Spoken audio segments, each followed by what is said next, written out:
The zones. People older than me still talk about the day the sky split open. They say the light was so bright you could see the bones in your hands, and the sound shook the ground like giants were marching. I wasn't alive then. I was born years after the blast, in what people now call the recovery era, though no one really recovered.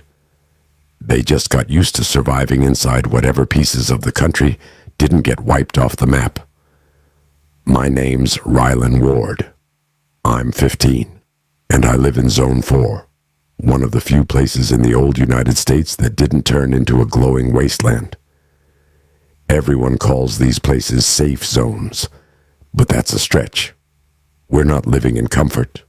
We're living under a giant electric fence and a long list of rules. Zone 4 is surrounded by a tall black wall that hums all night. When I was a kid, I thought the wall was alive. It made this low, buzzing sound, like it was breathing.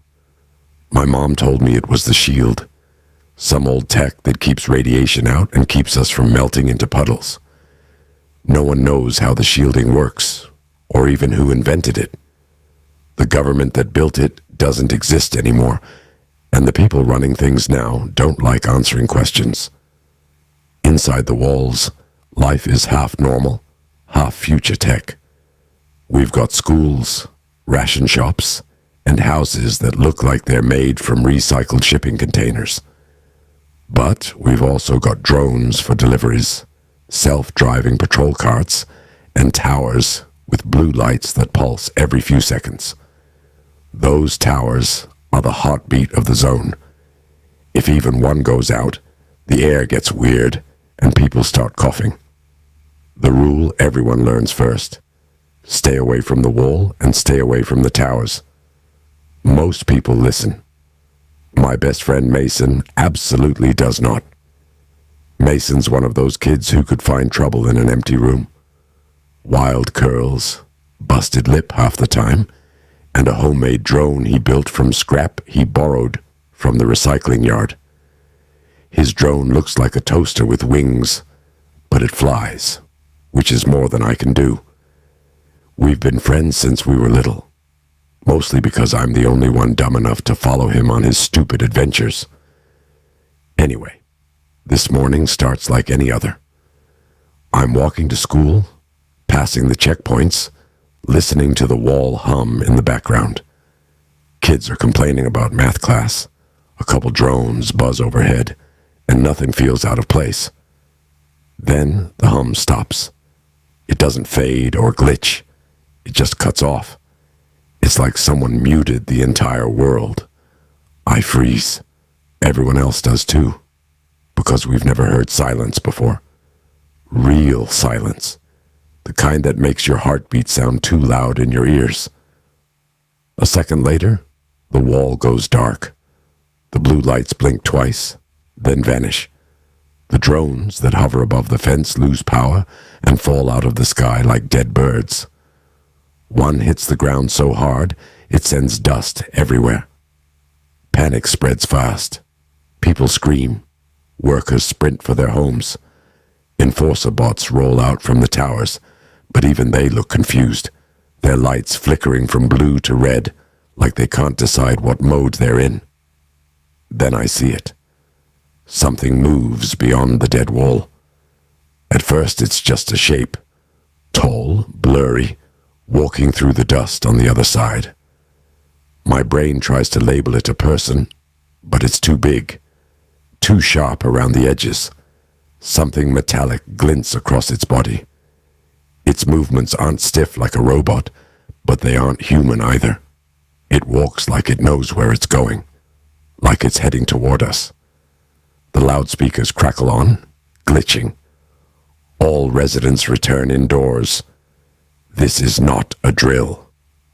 Those words hit harder than the sirens. They've never said that before.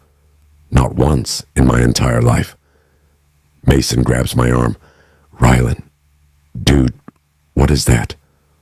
I don't know, I whisper, but it's not supposed to exist. Because everything outside the walls is supposed to be dead radiation, kills anything living out there. But But whatever this thing is, it's walking like the air doesn't bother it, like it belongs out there.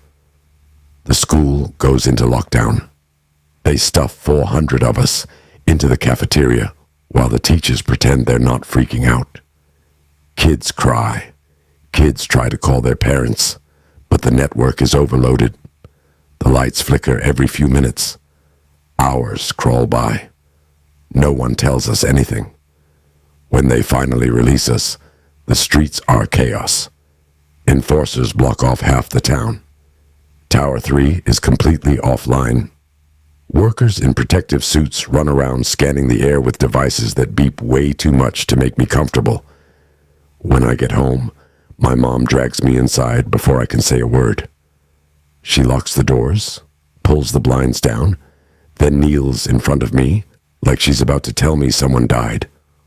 "What you saw today," she says quietly, "you need to forget it." "I can't just forget it," I tell her. "Mom, something was moving out there." She closes her eyes. "Rylen, the outside didn't stay dead. Things changed. Some things adapted. Some things were made." The house shakes. A deep boom echoes through the town. Then another. Closer. My mom grabs a small metal cylinder from a hidden drawer and shoves it into my hands. "If something happens," she says, her voice shaking, "run. Don't stop. Don't look back." Before I can ask anything, the sirens scream again. The loudspeaker blares. "Breach detected. Shelter in place." Another boom.